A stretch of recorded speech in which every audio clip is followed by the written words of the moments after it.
Hello বন্ধুরা, আজকে আমি আপনাদের সঙ্গে শেয়ার করব। অনেকে তো রুটি খেতে চট করে পছন্দ করে না, বা শুধু পরোটা ভালো লাগে না, সবজি দিয়ে ইচ্ছে করে, কিন্তু কিছু কিছু সময় সেটাও মনে করে না। এই জন্য একটা নতুনভাবে মানে রুটিকেই আমি একটু মডিফাই করতে চলেছি। তো রুটি একটা লেচি নেবেন, মানে যেটা কী বলবো, এটা কী বলে আমি জানি না ঠিক, তো আমি লেচি বলছি, যেহেতু আমাদের গ্রাম্য ভাষায় লেচি বলা হয়। তো এটাকে আমি পাতলা করে বেলে নেবো, তারপর এর উপর আমি কিছু কাজ করবো। দেখুন, একটা পাতলা রুটি বানিয়ে নিয়েছি। তো এই পাতলা এরকম যত পারবেন পাতলা করবেন, এরকম পাতলা একটা রুটি বানিয়ে নেবেন। রুটি বানানোর পরে আমি ইন্ডাকশনটাকে অন করে দিয়েছি। এবার এর মধ্যে আমি মানে তেলটা গরম হয়ে যাওয়ার পরে রুটিটা করবো। কীভাবে করবো আমি পুরো দেখাচ্ছি। তো আমার ছিল সেই বানাকার একটা 5 পিসের একটা সবজি ছিল, ঠিক আছে না? তো আমি সবজিটাকে মাঝে দিয়ে দিচ্ছি, তো যেমনই লাগুক। এটা কিন্তু আমার মনে হয় নতুন পদ্ধতিতে করছি, আশা করি ভালো লাগবে। তো এরকমভাবে সবজিটাকে মাছ বরাবর দিয়ে দিলেন,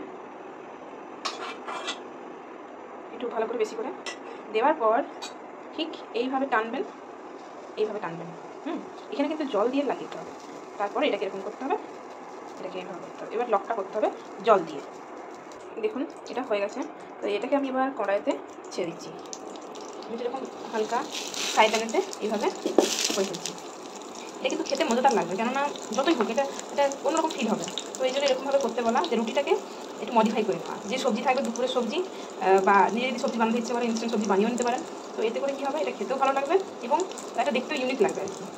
ঠিক আছে, চলুন এটাকে ভালো করে ভাজা করে নিই দুটো সাইড। দেখুন এর মধ্যে কিন্তু এভাবে তেলটা একটু দিয়ে দিতে হবে। আমি ডিপ ফ্রাই করছি না, বাট এটা এরকমভাবে একটু শিখে নিচ্ছি। তো এটাকে এবার আস্তে আস্তে উল্টে দিতে হবে। দেখুন একটা সাইড কিন্তু অলরেডি হয়ে গেছে, এবার এই সাইডটা হতে বাকি আছে।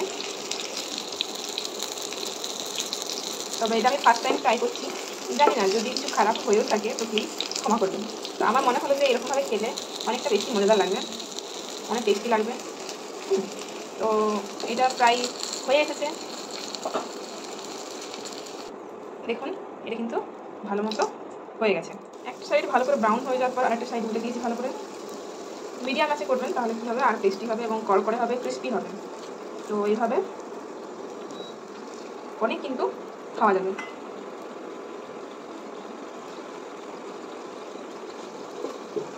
আশা করি রেসিপিটি ভালো লাগবে।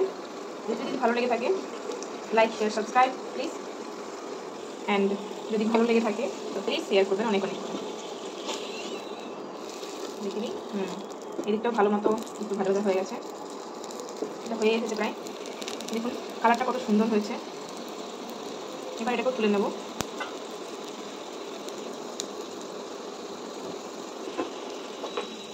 আমি ইন্ডাকশনটা অফ করে দিলাম। দেখুন কত সুন্দর এবং মজার একটা রান্না তৈরি হয়ে গেল, খুব চটজলদি হয়ে যায় এই রেসিপি। তো কেন জানি না আমার মনে হলো যে আপনাদের সঙ্গে এইভাবে শেয়ার করি, ফটাফট রেডি হয়ে যাবে এরকম টাইপের খাবার। তো এটা খেতে অপূর্ব লাগবে, আপনারা প্লিজ প্লিজ প্লিজ ট্রাই করবেন একবার। যদি ভিডিওটি ভালো লাগে থাকে like share subscribe please. Thanks for watching video.